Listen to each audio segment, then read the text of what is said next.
Fala galera, tudo bom com vocês? Professor Luiz aqui gravando mais um vídeo até um pouco polêmico e um pouco, não é nem controverso, mas o famoso abrir ao público ou esclarecer alguns fatos sobre a minha influência ou a minha relação com ocultismo, com esoterismo, com todos esses termos envolvendo o estudo oculto das coisas, principalmente envolvendo magia, simbolismo e tudo mais. Por quê? Para quem me conhece pessoalmente, para quem sabe da pessoa que sou e das coisas que eu fiz, eu frequentei durante muitos anos igrejas, principalmente a igreja dos Mormons. Só que, em meio a tudo isso, eu sempre fui uma pessoa que estudou muito afinco conceitos simbólicos, conceitos esotéricos, tanto teórico e prático, destes tópicos. E o intuito desse vídeo, ou o vídeo em si, se baseia para mim explicar algumas coisas que eu aprendi no decorrer desse tempo, sem remeter a postos, graduações, instituições, nada. Só o que eu aprendi durante toda essa caminhada de conhecimentos. Eu não vou conseguir lembrar todos ao certo, mas eu vou explicar em grande maioria o que eu aprendi. Eu estudo esoterismo, o primeiro tópico já, tem uns mais de 10 anos, porque atualmente eu tenho 25 anos e eu comecei a estudar esse assunto lá por 11 anos, por aí. Porque, na verdade, até um pouco antes, mas afinco mesmo que eu comecei a estudar o termo magia, bruxaria, ocultismo, foi com 11 anos. Claro, em silêncio, quieto em casa, porque minha mãe é católica e eu não iria falar que estou estudando bruxaria para ela. Enfim, né? Então, sempre fui curioso, sempre pesquisei tudo quietinho e fui aprimorando e lapidando conhecimentos. Então, se for parar para analisar, eu tenho 25 anos, eu estudo isso há 14 anos. Para o tempo de vida é bastante, mas para grandes nomes e grandes mestres neste mundo, pode ser um tempo curto, porque quanto mais tempo passa, mais a gente refina nossos conhecimentos teóricos e práticos. Com isso, desde pequeno, minha grande paixão sempre foi simbolismos. E quando eu me remeto a simbolismos, eu olho pro lado ali porque eu tenho um pouco de TDAH, eu fico olhando ali, organizando as coisas e toco. Então eu deixo as canetas arrumadinhas na mesa, tudo alinhado. Só peço perdão porque parece que eu tô tirando a atenção e o foco do vídeo. Como eu estava falando, eu tenho uma grande paixão por símbolos, principalmente símbolos esotéricos, envolvendo no começo, quando eu comecei a aprender sobre o Egito, que eu sou fascinado pelo Egito, mitologia grega e por aí vai. Foi aí meu ponto de partida e sobre símbolos remetendo a essas duas doutrinas. Então, eu comecei a estudar tanto a história e a simbologia dessas duas mitologias e civilizações, gregas e egípcias. E foi uma parte inicial para muito conhecimento, porque eu vi que uma coisa foi se interligando à outra e eu achei isso muito incrível, porque quanto mais você aprende, mais você vai ligando os pontos numa coisa com a outra, você vê como tudo se assemelha e até um conceito hermético que eu aprendi na vida, que o micro e o macro são muito parecidos, ou o que está embaixo é o que está em cima. São dois fundamentos herméticos. Então eu comecei estudando com isso, mitologias e símbolos. E foi até um outro leque que se estendeu, que remete a símbolos, que seria línguas. Porque, perdão, para quem não sabe também eu sou fascinado por línguas. Então estudei por um bom tempo latim, grego, hebraico e por aí vai. Muito conteúdo para mim entender como funcionavam esses fundamentos simbólicos. Então, em contrapartida e de primeira instância eu comecei a estudar símbolos universais, que daí seria símbolos que existem em mais de um lugar. Então, os dois símbolos que eu gosto muito de explicar e ensinar, que seria o pentagrama e o hexagrama, porque são símbolos que têm muitos significados. O pessoal geralmente costuma pensar da narrativa de ser símbolos de teor negativo, porém não tem nada a ver com isso. Você, estudante de ocultismo, de simbolismo, você entende o que eu estou falando. Tanto o fator do hexagrama e do pentagrama, se você estuda realmente o significado, você vê que é algo fantástico, fabuloso. e por aí vai, né? Muitos outros significados que existem no ocultismo em si. E com isso, agora passando um pouco o leque que eu expliquei, como eu comecei a conhecer. Aí as doutrinas e visões que eu comecei a ter durante esses 14 anos de estudo. Então foi as partes de mitologias, que foi muito importante para aprender mais de uma. Simbologias, então símbolos universais, símbolos de determinadas doutrinas e visões, principalmente sobre ordens iniciáticas, e por aí vai, porque querendo ou não, tem símbolos que são universais e tem símbolos que têm significados próprios só para determinados locais.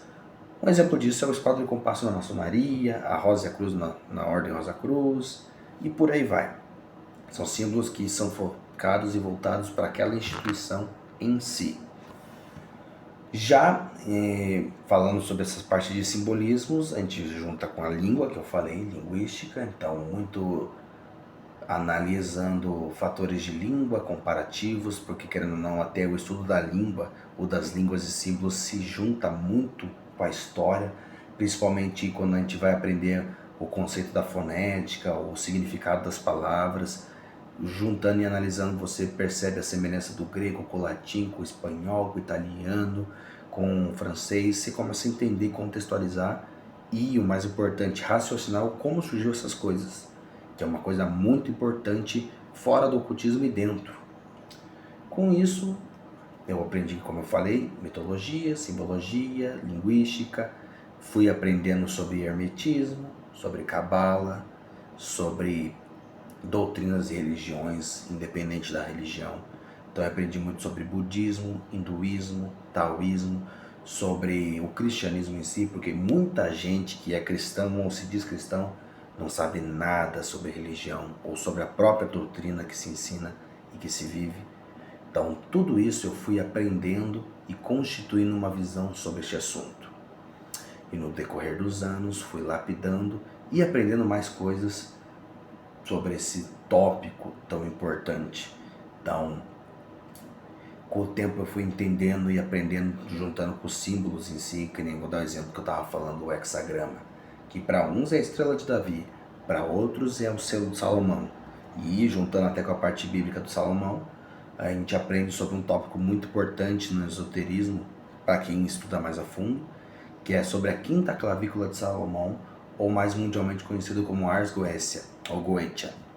Então é um assunto que eu estudei também muito afinco por causa do simbolismo, sobre seus sigilos em si, sobre seus daimons. E estudei também envolvendo, que daí foi um teor que é o que eu sou hoje, um bandista, que os símbolos da Goécia junto, ou são muito próximos com os símbolos da Umbanda em si, dos pontos riscados que a gente tem na Umbanda. Sobre a Umbanda em si que a gente estuda, voltando para as matrizes africanas, no caso, e afro-brasileiras, então sobre as entidades, sobre os orixás, sobre os fundamentos, tanto do contexto ritualístico que existe no terreiro, e até um teor que é fora do ocultismo, mas que se remete à cultura afro, que é a capoeira, que até eu me apaixonei pela capoeira por causa disso, porque tem todo um fundamento que quem é da religião, da doutrina, entende mais, e é mágico, é místico, mas a capoeira não tem nada a ver com religião, mas querendo ou não puxa a ancestralidade. Então aprendi sobre Goécia, sobre hermetismo, sobre cabala, sobre a magia antiga e a magia nova que é a Wicca, que a gente chama, sobre cultos pagãos, aprendi muita coisa antiga sobre cultos pagãos, rituais. Uma coisa também muito importante, muito séria também, que é voltado para mim nessa área de ocultismo, que até um dia eu vou contar uma história engraçada para vocês, que eu estudei e tem um livro de São Cipriano, o Capa de Aço, tanto que tem o capa preto e o capa de aço, eu tenho o capa de aço lá em casa. Já tive umas histórias perturbadoras com esse livro em si. Eu não deixo a minha mulher mexer nele, ele fica guardado lá em casa. Sobre astrologia, eu estudei muito astrologia. Alquimia, que é muito importante, que é a arte antiga. E todos esses símbolos e visões sobre a magia que, querendo ou não, se interligam, que é o mais engraçado e mais legal, na verdade. Porque quando a gente, estudando ocultismo, estudando magia e símbolos, uma hora ou outra você vai bater de cara com um assunto desse. Então a gente aprende sobre astrologia, sobre astronomia, astronomia não, sobre oracologia. Quase vou falar bobeira aqui. Então, o fator de ser oracologia também, que é o estudo sobre previsões de coisas ou adivinhações e superstição, a gente aprende sobre runas, sobre tarô e até voltando para o assunto de runas com símbolos que são parecidos também com Ars Goetia e também com a Umbanda, dependendo da runa que é feita, porque tem as runas que são feitas como amuletos de proteção e tem as runas que a gente faz para adivinhação. E o próprio alfabeto em si, daquela parte próximo à Alemanha, onde se surgiu as runas e tem toda a mitologia nórdica em si, próximo à Alemanha e aquela região lá europeia. Então é muito conhecimento que a gente se estuda e se pratica durante o decorrer desses anos de esoterismo, de ocultismo.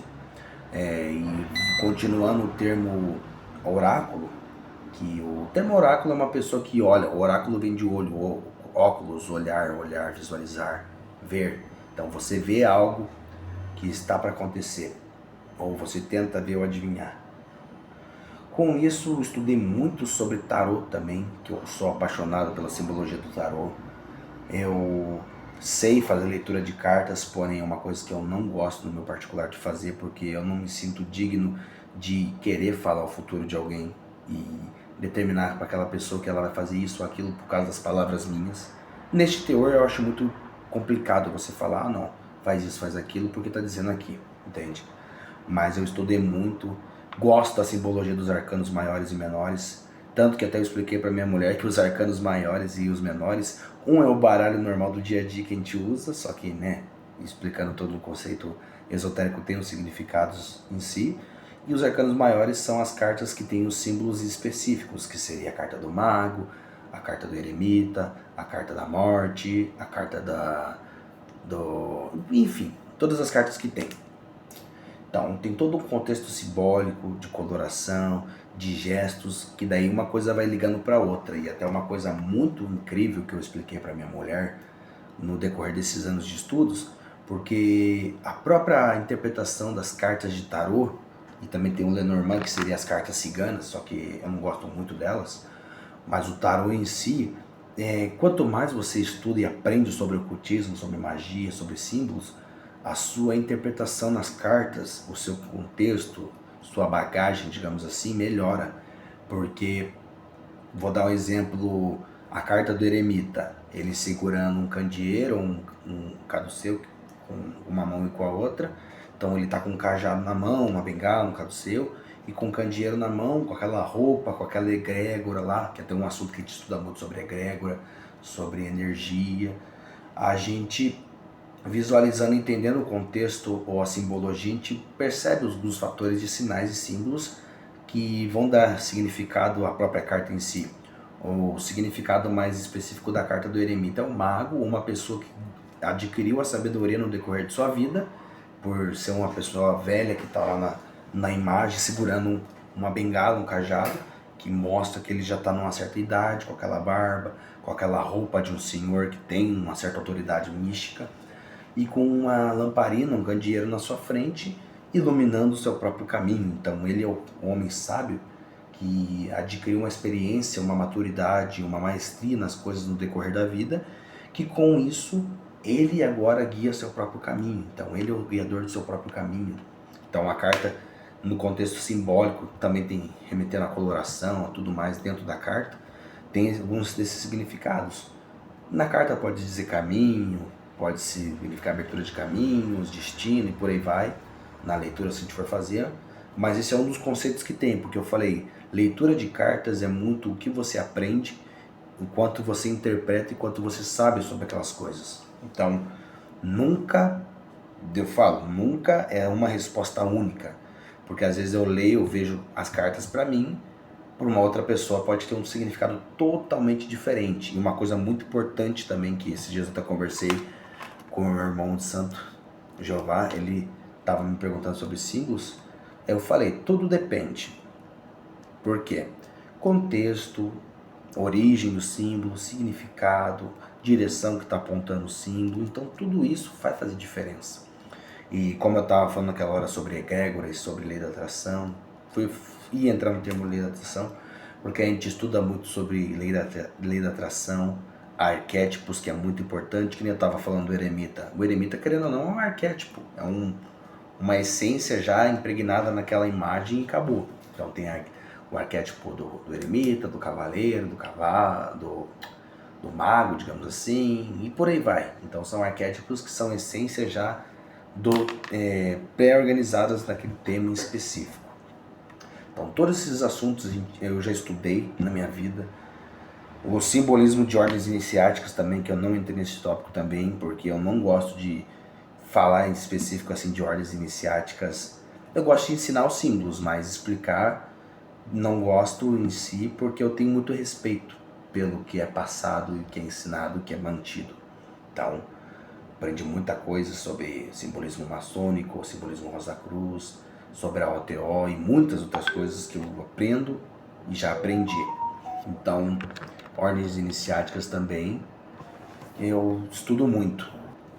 E também um dos assuntos que eu quase havia esquecido de falar, que foi um estopim para mim na parte onde eu tinha um despertar muito forte no quesito espiritual, que não foi nem no começo, lá quando eu tinha 11 anos, que essa parte eu fui mais curioso e estudava muito teoria. Mas lá por volta de 2017, 2018, que eu comecei a estudar muito sobre meditação, sobre chakras, sobre todo esse conceito de viagem astral também, que eu aprendi muito, sobre hipnose, sobre conceitos de você forjar a tua mente pela hipnose, pela mentalidade, também pela própria viagem astral, que eu estudei muito essas coisas quando era novo, por causa de um amigo meu até que ele falou uma vez pra mim. Eu fui curioso e fui atrás aprender. Então eu mesmo fazia essas sessões espirituais e de meditação em casa, sozinho. Eu lutava muito para me concentrar e conseguir fazer essas coisas. E tentar não parecer doido, né? Porque eu estudava tudo isso e ficava quieto. Estudei muito sobre pedras, símbolos, amuletos, talismãs, essências, incensos. Uma coisa que eu estou voltando a estudar que eu aprendi pouco e é importante é sobre medicina antiga, que seria chás, hortaliças, remédios em si naturais, que até envolve o conceito de bruxaria, digamos assim, porque as bruxas antigas elas sabiam muito dessas coisas de cura, então muito importante saber. Então essa é uma breve bagagem de algumas coisas que eu estudei e que eu aprendi no decorrer da vida. Como eu falei, são só algumas que eu aprendi, porque tem muito mais coisas, só que agora de cabeça eu não me recordo, porque é muitas coisas, muitas visões, muitas doutrinas. Eu nem sequer toquei no conceito simbólico do cristianismo, do budismo, dos chakras em si, porque é uma coisa que na minha vida teve muita diferença e mudou muito o meu pensamento sobre as coisas, sobre meditação, sobre os Vedantas, que é envolvendo todo o conceito dos chakras, que até se interliga com o yoga, com meditação, cantigas, cultos, que são coisas que desde sempre eu pratico, até remetendo ao que eu estava falando sobre lei da atração e sobre egrégora. Então eu até por não escutar qualquer coisa e deixar de fazer muita coisa, eu mantenho isso bem à risca, o que eu escuto, o que eu faço, como eu faço. Aí até envolvendo a parte marcial, que se interliga um pouco, querendo ou não, pelos cultos e práticas antigas marciais, se interligava muito com religião, principalmente com o budismo, com a parte onde os chineses e os japoneses se interligavam muito o seu conhecimento marcial com o seu conhecimento esotérico e religioso. Então eram coisas que estavam juntas, muito juntas. Então tem até os próprios, no Hapkido tem, e nas artes orientais, que seria sobre os trigramas, que é um conhecimento esotérico, sobre o Tai Chi em si, Tai Chi Chuan, e todos esses conceitos onde você entra num estado meditativo de concentração, que na arte marcial isso é muito importante. Então, até a medicina oriental, que a gente aprende algumas coisas e conceitos marciais, tudo isso se liga ao conceito de esoterismo e ocultismo. Então, até conexão muito forte com a arte marcial se remete muito a isso, pelo fato linguístico, que nem eu ser obcecado por coreano e por línguas assim, no caso orientais, o conceito filosófico, o conceito esotérico, o conceito simbólico, tudo se ligou pelo primeiro fator, que seria o conhecimento do ocultismo e do esoterismo. Como eu já falei, estudei muito sobre as magias mais densas, digamos assim. Pratiquei pouca coisa porque eu tenho a consciência e a ciência do que a gente faz volta pra gente, então muita coisa eu aprendi e fiz, mas também muita coisa eu deixei de fazer porque eu sei das consequências disso. E é isso, galera. Futuramente, se eu lembrar de mais alguma coisa que eu tenha aprendido no decorrer desse tempo estudando, que eu tenho certeza que tem muito mais coisas, só que agora de primeira instância eu não lembro ou não consigo me recordar muita coisa, mas os tópicos mais importantes que eu aprendi no decorrer desse tempo estudando sobre magia e esoterismo é isso: culturas pagãs, cantigas, ritos, rituais, simbolismos. Outra coisa que eu esqueci de falar também, que se interligava com incensos, essências e tudo mais, com velas, significado de colorações também, que é muito importante, que até se interliga com egrégora, com energia, que isso até se interliga com os chakras que eu estava falando e tudo mais. Então uma coisa você vai percebendo que se correlaciona com outra, com a simbologia dos deuses e tudo mais. Então é bem amplo o conhecimento e vai se expandindo cada vez mais quando você vai estudando, principalmente, que eu falei, dos termos da alquimia, da ordens iniciáticas, dos próprios símbolos antigos, envolvendo qualquer doutrina e religião antiga, vai se ligando com esses assuntos, querendo ou não. E antigamente, pessoas que estudam sobre esses tópicos entendem e sabem, essas coisas todas estavam ligadas. Um próprio exemplo clássico do militarismo, que antigamente a parte religiosa, a parte militar, a parte marcial era tudo junto. O exemplo, os templários, os samurais, os espartanos e por aí vai. Eles tinham tudo isso ligado em si e por isso que eles realmente eram guerreiros fiéis àquilo ou à sua causa. O próprio conceito dos templários, eles tinham o seu conhecimento marcial, o seu conhecimento militar, junto e ligado com o seu propósito espiritual. Então, o esoterismo, o ocultismo em si traz isso, só que hoje em dia muita coisa foi se ramificando, se distanciando, se afastando. Mas quando lá no fundo, na essência, a gente vê, tudo isso se liga. E em primeira instância é isso que eu queria passar para vocês. Beleza? Agradeço e até o próximo vídeo.